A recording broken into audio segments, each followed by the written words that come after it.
এবার যে খবরের দিকে নজর রাখব, ভারতীয় জনতা পার্টির এবিভিপি ছাত্র সংগঠনের উদ্যোগে বিকাশ ভবন অভিযান এবং ডেপুটেশন কর্মসূচি।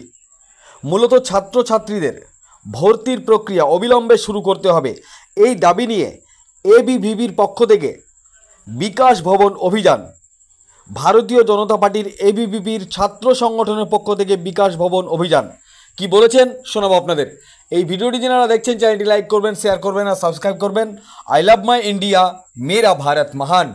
আমাদের মূলত এটা বিক্ষোভের কারণ সেটা হচ্ছে, আপনারা জানেন আজকে প্রায় 1-1.5 মাস হতে চললো উচ্চ মাধ্যমিকের রেজাল্ট বেরিয়েছে, তারপরেও এই নির্লজ্জ প্রশাসন কিভাবে ছাত্রছাত্রীদেরকে মানে ভবিষ্যৎ তলানিতে ঠেকানোর জন্য অ্যাডমিশন প্রসেসকে বন্ধ করে রেখে দিয়েছে। ওবিসি ছাত্রছাত্রীদেরকে, বিশেষ এক শ্রেণীর ছাত্রছাত্রীদেরকে বেনিফিট দেওয়ার জন্য এক শ্রেণীর ছাত্রছাত্রীকে মানে তাদের ভবিষ্যৎ নিয়ে মমতা ব্যানার্জি ছিনিমিনি করছে। তারই প্রতিবাদে আজকে আমাদের বিকাশ ভবনে চলো অভিযান আছে এবং আমরা সেই অভিযান করবো যতক্ষণ না পর্যন্ত শিক্ষামন্ত্রী এর সঠিক উত্তর দেবে, ততক্ষণ পর্যন্ত এই আন্দোলন চলবে।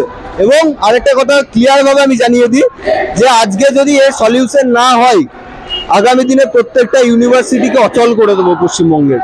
আচ্ছা, আরেকটু বিষয়, শিক্ষামন্ত্রী রাষ্ট্রপতি বলেছেন যে আগেরবার যখন পোর্টাল খোলা ছিল তার আগে এইবার পোর্টাল খোলা হবে।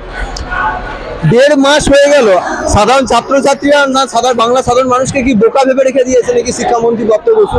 ওনার নিজের ক্ষমতা আছে মুখ্যমন্ত্রীর নির্দেশ ছাড়া একটা কাজ করার?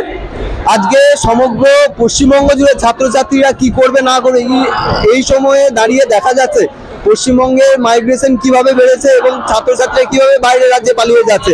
শিক্ষার পরিকাঠামোকে পুরো ধ্বংস করে রেখে দিয়েছে, তারই একটা প্রতিশ্রুতি এবং তার একটা ফলস্বরূপ আজকের এই এবং পরিকল্পনা এবং চক্রান্ত পশ্চিমবঙ্গ সরকারের, যেই ছাত্রছাত্রীদের অ্যাডমিশন প্রসেস বন্ধ করে রেখে দিয়েছে।